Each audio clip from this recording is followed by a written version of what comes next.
Ito na nga guys, naka-encounter kami ng ahas. Dalawa pa. Magkatabi sila. Magkatabi sila, nakapatong dyan sa ganyan, no? Sa bato. Doon sa una-unahan. Tingnan natin kung nandun pa. Nakita rin ng mga ibang hikers. Ayun, titingnan nila. Nakita din nila. Ayun yung snake dyan guys sa may kahoy.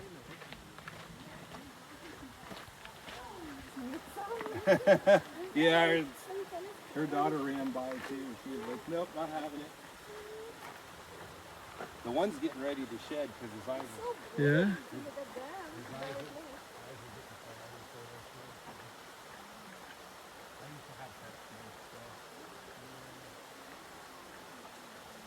That's the snake guys. 2 snakes. Dahil sa ano. Yan yung pathway. Nandiyan na sila sa side. Kanina nandito yung isa eh. Ngayon magkatabi na sila. Ha?